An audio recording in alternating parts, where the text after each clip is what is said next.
दोस्तों नमस्कार। आशा है कि आप अच्छे होंगे, आपका दिन खुशी से बीते। इसी के साथ हम इस वीडियो को शुरू करते हैं। हमारी 10 किताबें हैं। मैं हूँ एक लेखक विजय कुमार पाल, या विजय कुमार मेरा नाम है। मैंने 12 किताबें लिखी हैं। 2 पब्लिश होने की लाइन में है, जिसमें एक हिंदी में है और एक इंग्लिश में है, जिसमें हमने ये साबित करने की कोशिश की है, साबित किया है कि कुरान में बहुत सारी गलतियाँ हैं, कुरान में वैज्ञानिक त्रुटियाँ हैं, कुरान एक खाली कढ़ाई है जिसमें उधार का माल डाला गया है। कुरान की आयतें भी यहूदियों की धर्म पुस्तक तोरा और ईसाइयों की बाइबिल के ओल्ड टेस्टामेंट से ली गई हैं। कुरान का अपना कुछ नहीं है। कुरान के सारे पैगंबर भी सिवाय मोहम्मद के यहूदियों से चुराए हुए हैं और ईसाइयों से चुराए हुए हैं। उनका अरबीकरण कर दिया, ये हम पहले ही बता चुके हैं। तो आज हम कुरान की उन गलतियों का उल्लेख करेंगे जो मोहम्मद साहब ने गढ़ी और जिसको आज के इस्लामी स्कॉलर सही साबित करने की कोशिश करते हैं। वास्तव में ऐसा है ही नहीं। इस्लाम के कुरान में बहुत गलतियां इन्हीं की किताब से सिद्ध करेंगे। देखिए, इधर क्या हो गया, ये चल नहीं रहा। तो देखिए, जैसा कि अब नीचे आयते हैं, अल्लाह एक बार कहता धरती पहले बनाई, दूसरी बार कहता सुरग पहले बनाएगा। वैसे सुरग और धरती तो सबको दिखती है, लेकिन सुरग तो एक हाइपोथेसिस है। कुरान का चैप्टर 2 यानी सूरह अल बकरा की आयत नंबर 29 वह कहती है, क्या कहती है सुनिए। वही है जिसने तुम्हारे लिए धरती की सारी चीज़ें पैदा की, फिर आकाश की ओर रुख किया और उन्हें 7 फर्श आसमान बना दिया। कुरान की 79 चैप्टर की 27 से 30 में आयत क्या कहती है, क्या कहती है। क्या तुम अधिक कठिन हो, पैदा करने वाले वे आकाश अधिक कठिन है। जिसे उसने बनाया उसी ने उसकी ऊंचाई बढ़ाई, उसे व्यवस्थित किया, उसी ने उसकी रात को अंधेरा किया और उसी ने उसकी सुबह निकाली, उसके बाद उसने धरती को फैलाया। अब ये कहता है, एक जगह कह रहा है पहले धरती बनाई फिर आसमान बनाया, 7 आसमान बना दिए। दूसरी आयत में 79 की में 27 से 30 में कह रहा है कि पहले उसने आकाश की ऊंचाई बढ़ाई और उसको व्यवस्थित किया, फिर धरती को बनाया। पहली बात तो ये है कि जो धरती की संरचना हुई है वो करीब 4.6 मिलियन ईयर्स पहले हुई है और सूर्य उससे भी पहले का है। लेकिन कुरान कहता है कि मैंने पहले धरती बनाई फिर सूर्य बनाया, जबकि मेरी जो किताब है एम्प्टी कॉलोड्रन यानी खाली कड़ा है, इस्लाम खाली कड़ा है, वो बहुत जल्दी मार्केट में आ जाएगी, उसमें इन्हीं गलतियों की ओर इंगित किया है। तो उसमें पहले उसने सूरज को बाद में बनाया और धरती को पहले बनाया, जबकि सूरज धरती से पहले का है और धरती से जो चंद्रमा बना वो भी कोलैप्स होने से, जो प्रोटो अर्थ थी और चंद्र एक बहुत बड़ा जो एक ग्रह टकराया, उससे चंद्रमा का निर्माण हुआ। तो लेकिन यहाँ ये कहता है कि सूरज बाद में बनाया और धरती पहले बनाई, ये गलत। दूसरा, आकाश तो कोई चीज़ नहीं है।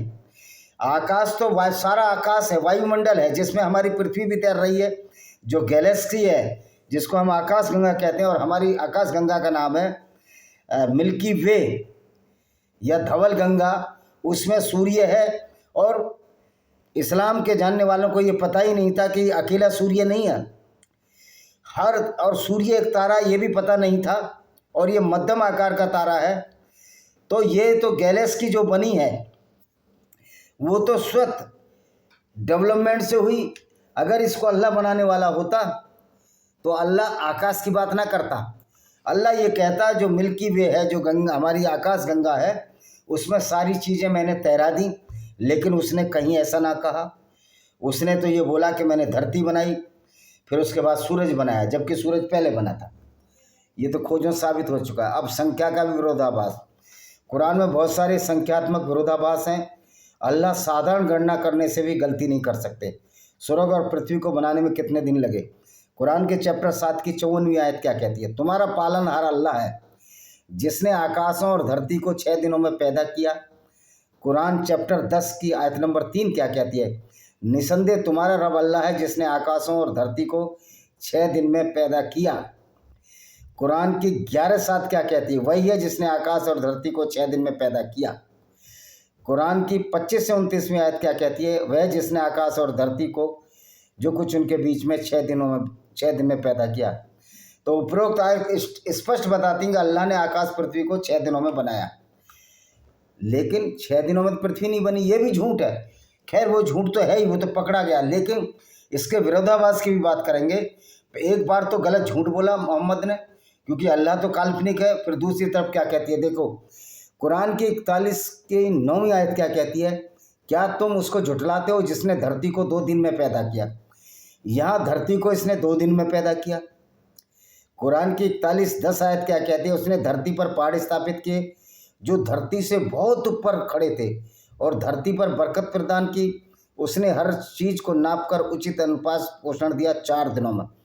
यहाँ कहता है कि हमने 4 दिनों में धरती पर पहाड़ स्थापित किए, और पहाड़ सबको पता है कि पहाड़ ऊपर से स्थापित नहीं होते। और इस्लामिक स्कॉलर ये कहते हैं कि पहाड़ों की वजह से भूकंप नहीं आते हैं, पहाड़ की वजह से धरती हिलती नहीं है, बची रहती है, ये इनका दावा है।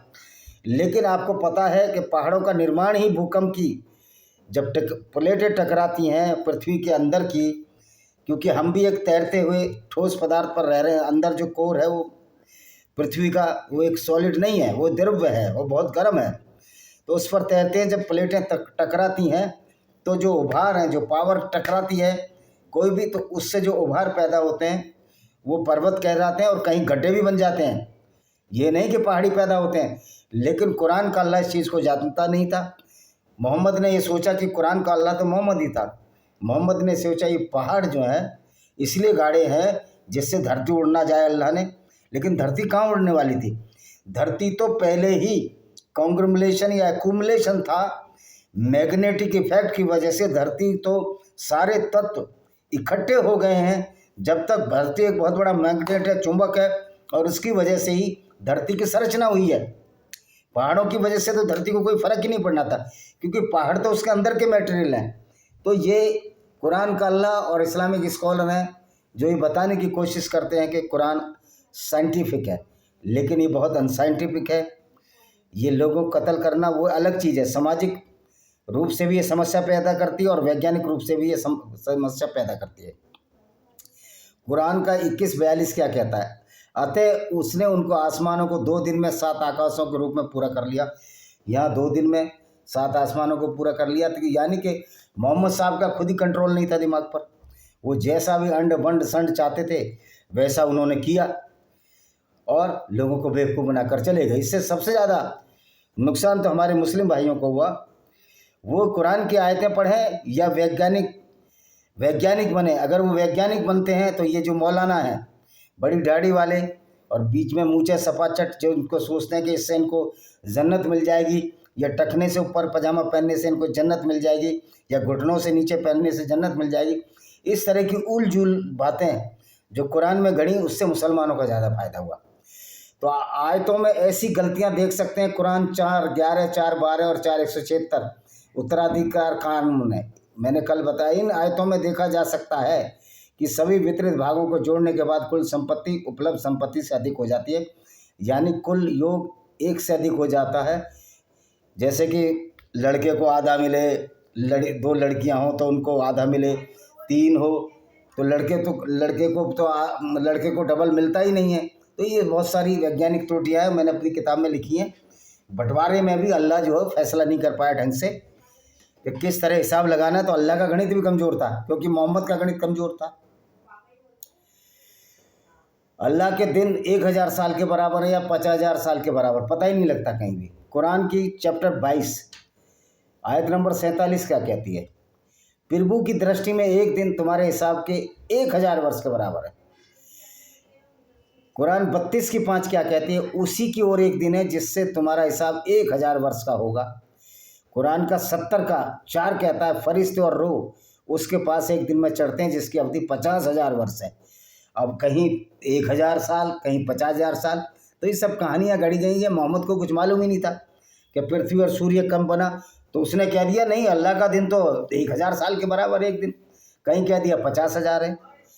तो वह कौन सा है, क्या अल्लाह 1000 पृथ्वी वर्ष या 50,000 पृथ्वी वर्ष के बराबर है? आकाश और पृथ्वी का निर्माण पहले किसका निर्माण हुआ? जैसे कि आप देखो नीचे दी हुई आयतों में भेजेंगे, अल्लाह एक बार कहता है पृथ्वी पहले बनाई, दूसरी बार कहता है आकाश पहले बनाए। कुरान का चैप्टर 2:29 क्या कहती है सूरह बकरा? वही है जिसने तुम्हारे लिए धरती की सारी चीज़ें पैदा की, फिर आकाश की ओर रुख किया, उन्हें 7 फर्श बना दिया। कुरान 79 की 27-30 क्या कहती है? क्या तुम ज़्यादा मुश्किल पैदा करने वाले हो या आसमान है जिसे उसने बनाया? उसी ने तो उसकी ऊंचाई को ऊंचा किया, उसे तरतीब दी, उसी ने उस रात को अंधेरा किया और उसी ने उसकी सुबह निकाली, उसके बाद ज़मीन को फैलाया, चपटा किया। तो क्या है, आधुनिक विज्ञान से मेल खाता है? क्या आप मानते हैं पृथ्वी पहले बनाई गई और उसके बाद भगवान ने स्वर्ग बनाया? क्या आधुनिक विज्ञान हमें बताता है कि 7 फर्मामेंट आकाश में पड़ते हैं? ऐसा कुछ भी नहीं है। आधुनिक विज्ञान हमें बताता है कि वास्तव में हमारे ऊपर कोई छत जैसी चीज़ नहीं है। इसलिए कुरान में आया था कि आकाश को टांगने के लिए हमने 2 सतून बनाए, खंबे बनाए।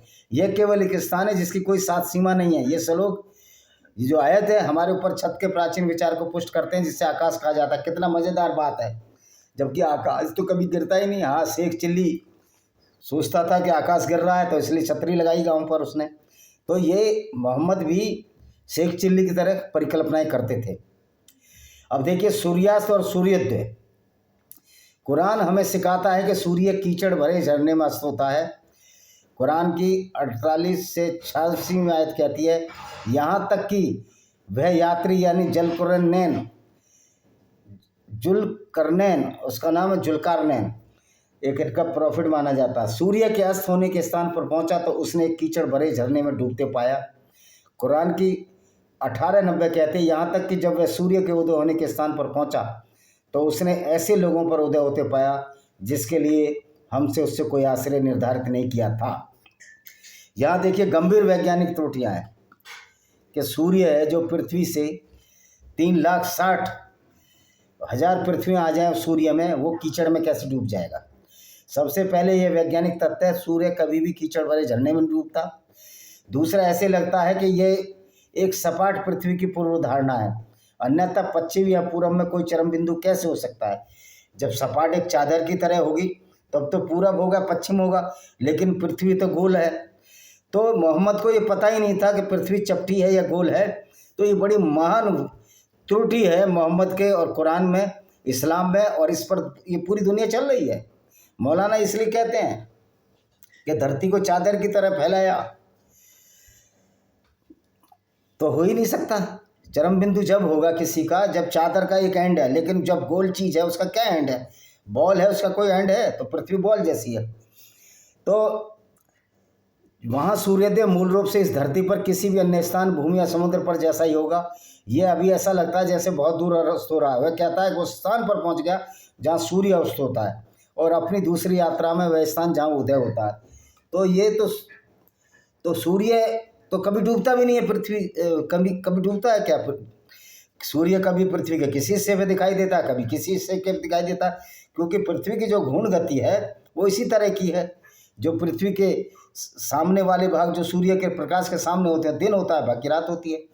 अच्छा, सूर्य के लिए विश्राम स्थल। अब ये कहते हैं कीचड़ में डूबता है, अब ये बोलते हैं कि सूरज जाता कहाँ है? ये जाता है अल्लाह के अर्श सिंहासन के नीचे, वहाँ छिप जाता है। अब ये देखो किस तरह की बेवकूफ़ी भरी बातें इस कुरान में है। कुरान की 36 से 38 आयत क्या कहती है? सूर्य उसके विश्राम स्थल की ओर दौड़ता हुआ चला जाता है, वह प्रदोषशाली तत्वदर्शी का माप यानी अल्लाह। कुरान की 36-39 कहती है, हमने चांद के लिए महल बनाए, यहाँ तक कि वह पुराने सूखे हुए ताड़ के पत्तों की तरह लौट आएगा। अब चांद के लिए कौन से महल हैं? चांद भी तो ऐसी हमारी आकाशगंगा में घूम रहा है। कुरान का 36-40 कहता है, सूर्य के लिए संभव नहीं, वह चांद को पछाड़ दे, न रात दिन से आगे निकल सकती है, ये प्रत्येक अपनी कक्षा में तैरते हैं। पहली बात तो चांद का सूर्य से कोई लेना देना नहीं है। पृथ्वी में जो दिन रात होते हैं वो पृथ्वी की गति से होते हैं। तो यहाँ चांद आगे निकल गया या चांद पीछे निकल गया, चांद तो हमेशा निकला ही रहता है, क्योंकि चांद पृथ्वी के चक्कर काटता है। और जिस हिस्से में, कई बार आपने दिन में भी चांद देखा होगा सूर्य के प्रकाश में, तो चांद तो हमेशा दिखता ही रहता है कहीं ना कहीं। तो चांद का सूर्य से कोई लेना ही देना नहीं है, दिन और रात का लेना देना है पृथ्वी से, और पृथ्वी की गति से और सूर्य का सामने पड़ने से। तो इसमें दिन और रात में चांद कहाँ से आ गया? जहाँ रात होती है चांद वहाँ दिखता है, और दिन में भी कई बार चांद दिखता है। तो अल्लाह जो बड़ा महान वैज्ञानिक, अल्लाह नहीं है, मोहम्मद बड़ा महान वैज्ञानिक है। तो मोहम्मद वाकई एक महान वैज्ञानिक था। सूर्य और चंद्रमा कहाँ स्थित है, क्या कोई हमें बता सकता है? वो कैसे टकरा सकते हैं, मिल सकते हैं, एक दूसरे से आगे निकल सकते हैं? चंद्रमा एक दूसरे के पड़ोसी हैं? क्या सूर्य चंद्रमा एक दूसरे के पड़ोसी हैं? सूर्य तो आकाशगंगा में बहुत बड़ा सर्पिलाकार चक्कर काट रहा है, पृथ्वी उसके चारों तरफ चक्कर काट रही है, चंद्रमा पृथ्वी के चारों चक्कर, और इसमें लाखों वर्ष की दूरी है, लाखों किलोमीटर्स की दूरी है। तो फिर ये कैसे टकराएंगे? ये मेरी बात समझ में नहीं आती। जो चंद्र अगर टकराते तो अब तक तो विनष्ट हो गया होता, और फिर गुरुत्वाकर्षण से बंधे हुए हैं। तो देखिए, इस त्रुटि का उत्तर है कि प्राचीन अल्लाह ने नंगी आंखों से अवलोकन के माध्यम से सूर्य और चंद्रमा को पूर्व से पश्चिम की ओर और आकाश के एक हिस्से में एक ही रास्ते पर यात्रा करते देखा, फिर भी ये टकराई नहीं, दिन रात आदि का कारण बने रहे। अल्लाह शायद ही कल्पना कर सकता कि ये सभी घटनाएं केवल पृथ्वी के घूमने के कारण हैं, न कि सूर्य के घूमने के कारण। पृथ्वी के लिए सूर्य स्थिर है, क्योंकि पृथ्वी सूर्य के गुरुत्वाकर्षण में बंधी हुई है। ठीक वैसे ही जब हम पृथ्वी के गुरुत्वाकर्षण में पृथ्वी घूम रही है, हम तो नहीं घूम रहे ना उसके साथ, इसलिए पृथ्वी के लिए सूर्य स्थिर है। अल्लाह ने पूरे कुरान में कहीं नहीं कहा कि पृथ्वी घूमती है। शायद अल्लाह पृथ्वी के घूमने को महसूस नहीं कर सका। उसकी वजह है कि जो कुरान का अल्लाह है वो मोहम्मद है, और जब कुरान का अल्लाह मोहम्मद है उससे यही उम्मीद की जा सकती है। तो ये है आज का मेरा चैप्टर। इसी के साथ हम इस वीडियो को विराम देते हैं। आशा है कि ये वीडियो पसंद आएगा। वीडियो को शेयर करें और इसको सब्सक्राइब करें चैनल को, जिससे कि हम आगे आने वाले वक्त में और वैज्ञानिक त्रुटियों के बारे में बता सकें। इसी के साथ ये हमारा वीडियो ख़त्म होता है।